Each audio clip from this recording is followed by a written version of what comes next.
Hello guys, good morning. Again நான் உங்கள் Mohammed. Welcome to AMM trading FFA. நம்ம சேனலை தொடர்ந்து சப்போர்ட் பண்ணுற அனைத்து நல்ல உள்ளவங்களுக்கும் நன்றி. இதே ஆதரவு வாய்ப்பும் கொடுப்பேன் நம்புகிறேன்.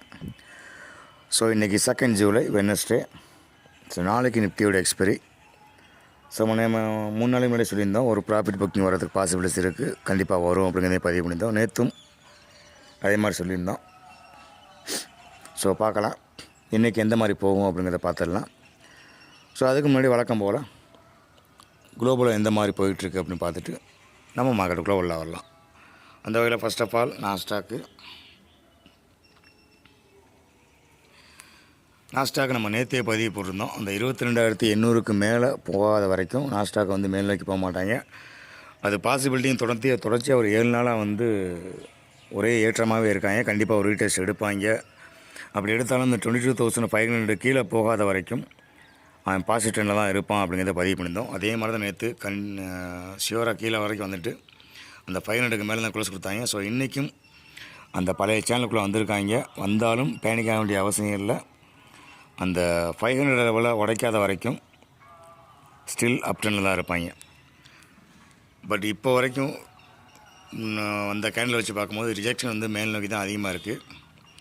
ஸோ அந்த சேனலோட டாப்பில் குத்தி ரிவர்ஸ் எடுக்கிற மாதிரி தான் தெரியுது. அப்படி எடுத்தாலும் அந்த 22,500 ஸ்ட்ராங்கான லெவலாக இருக்கும் சப்போர்ட்டாக.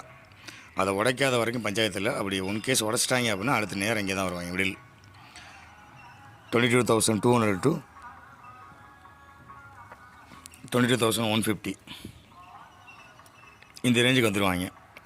அதாவது ஃப்ராங்காக சொல்லணும் அப்படின்னா ஒரு 300 to 400 பாயிண்ட்ஸ். ஸோ அவனுக்கு இதனால் நியூட்ரல் தான் கொடுக்க போகிறோம். பட் நெகட்டிவ் ஸ்கோப் கொடுக்கலாம் அப்படிங்கிறது டவுட்டாக இருக்குது. கொடுக்கலாம், நோ மோர் இஷ்யூஸ். ஏன்னா அந்த 500 லெவல் நேற்று ரிஜெக்ஷன் ஆகிருக்கு. பட் இன்றைக்கி மேல் நோக்கி போகிறது அந்த ட்ரெண்ட் லைனுக்கு மேலே போக முடியாமல் ரிஜெக்ஷன் ஆகிருக்கு. ஸோ கண்டிப்பாக 50% ரிட்ரேஸ்மெண்ட்ங்கிற பேரில் கீழே வருவாங்க அப்படின்னு தோணுது. So neutral with negative bias தான் அவனுக்கு இன்றைக்கி நம்ம கொடுக்க போகிற சீட்டு. ஸோ டவ் ஜோன்ஸ்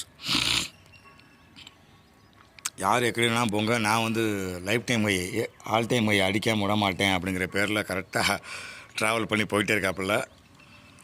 நேற்று ஒரு நல்ல மூமெண்ட்டு. பட் நாஸ்டாக்கு தான் இறங்கிச்சு. டவ் நல்ல ஒரு ஏற்றம். ஸோ இப்போ இதில் ஏற்றுனாலும் இந்த 44,480 அதை தாண்டி நிற்கிது. இன்னும் கொஞ்சம் தான் இருக்குது. ஒரு 500 பாயிண்ட்ஸ் தான் இருக்குது 45,000 கிராஸ் பண்ணுறதுக்கு. ஒன்ஸ் இந்த 45,000 கிராஸ் பண்ணிட்டாங்க அப்படின்னா அவன் ஆல் டைம் ஹைக்கு மேலே போயிடுவான். இவன் என்ன பண்ணியிருக்கான் அப்படின்னா